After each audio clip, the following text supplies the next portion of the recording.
Thank you for joining us at XM.com. This is the week ahead, and the upcoming week holds major events for investors. I'm Cristina Marujos. Helping me unpack this week ahead is our lead investment analyst, Rafi Boyajian. Rafi, we saw the Reserve Bank of Australia pause and then raising rates again at its May meeting. Now it meets early on Tuesday. Does the latest data from Australia warrant another hike this time? Well, Christina, that is a very good question.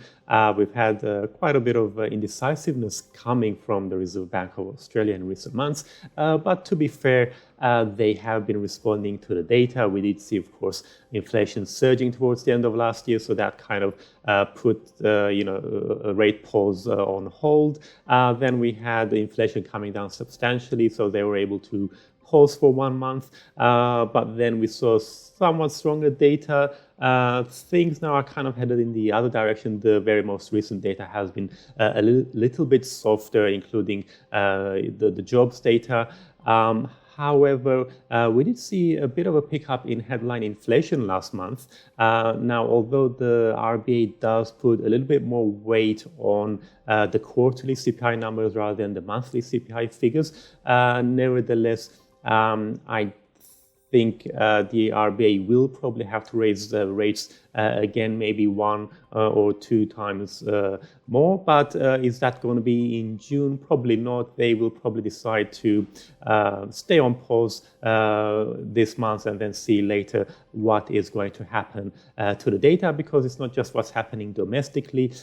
We do also have concerns about the Chinese economy. Of course, Australia exports quite a lot to China. China buys, is actually the biggest consumer of commodities, and a lot of them, China buys it from Australia. So that is one more consideration for policymakers. As far as the Australian dollar is concerned, though, so we've got those risks weighing on it, as well as, of course, what's happening to the US dollar. But I think we might see maybe a little bit of reaction to the tone of the RBA statement. So if they were to keep rates on hold, but a signal that they may need to do more later in the future, then that could keep the Aussie supported. Let's stay on the central bank front for a little bit longer. The Bank of Canada meets on Wednesday. The consensus is that it will keep its policy unchanged again. However, it looks like the bank has not completely finished with hikes this cycle. What could that mean for the loonie? Well, yes, so there's quite a few similarities with the RBA for the Bank of Canada.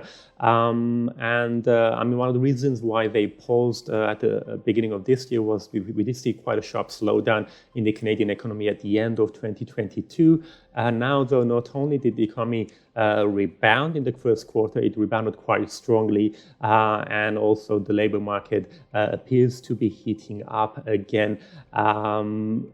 And we're also seeing headline inflation also moving up. Now, on the other side of the argument, underlying measures of inflation, for the time being, they continue to decline.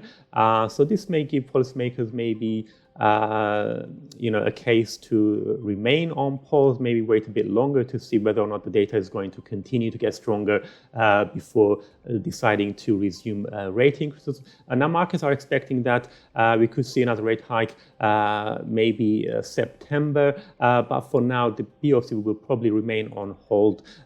So we may not see huge reaction in the loonie because there's several other factors affecting the loonie at the moment. It is, after all, a risk-sensitive currency. So at best, we're probably going to see just some knee-jerk reaction to, what they're going to say in terms of the rate outlook on Wednesday. Well, speaking of the loonie, Rafi, Canadian dollar traders will also be eyeing the OPEC meeting coming up on Sunday, where members will decide whether they will reduce or not output. So what should we expect from the OPEC meeting? Well, that is right. We've got an OPEC decision coming up. We had seen a surprise cut announced back in April. Now, we can't rule out another hike because another cut because oil prices have been drifting lower. We saw only a brief boost from the production cuts we got in April. But there seems to be some disagreements. Russia doesn't seem to be in favor of cutting output. Again, Saudi Arabia, on the other hand, is more worried about lower prices. They want to see prices hovering around $80 a barrel rather than around 70. So we can't rule out a cut, but probably they will not do anything at this meeting, maybe to see how demand is going to play out over the course of the summer. And it is quite tricky for Saudi Arabia, because if they do cut output, they could lose market share to Russia, which is selling its oil unofficially mainly to Asian countries, because of course the Western sanctions.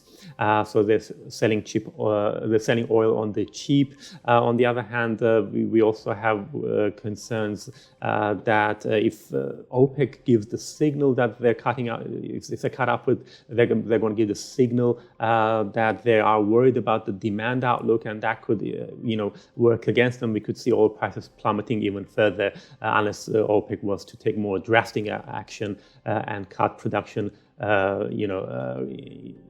quite deeply. So it's going to be a tough balance to achieve at the meeting. And Rafi, before I let you go, let's also look at the US dollar. It looks like it's in for a rather quieter week. A debt default has been averted, and the only key data on the calendar is the ISM Services PMI. So what should dollar traders anticipate this week? Well, indeed, it's just the ISM Services PMI that investors have to look forward to. Next week, the week after is going to be a different story. We will have, of course, CPI and the Fed decision coming up. So we could see the dollar perhaps drifting sideways. It's a little bit on the back foot now that the Fed seems to be heading for a pause, even though the data more than supports a case for another rate increase. But the Fed is worried about credit conditions tightening, and they want to take a bit of time out to see how the data is going to evolve. So the ISM Services PMI, it could boost the dollar if it's on the strong side, but overall I think most traders will be more focused on what will be coming up in the week after. Rafi, thanks so much. This was The Week Ahead, here at xm.com.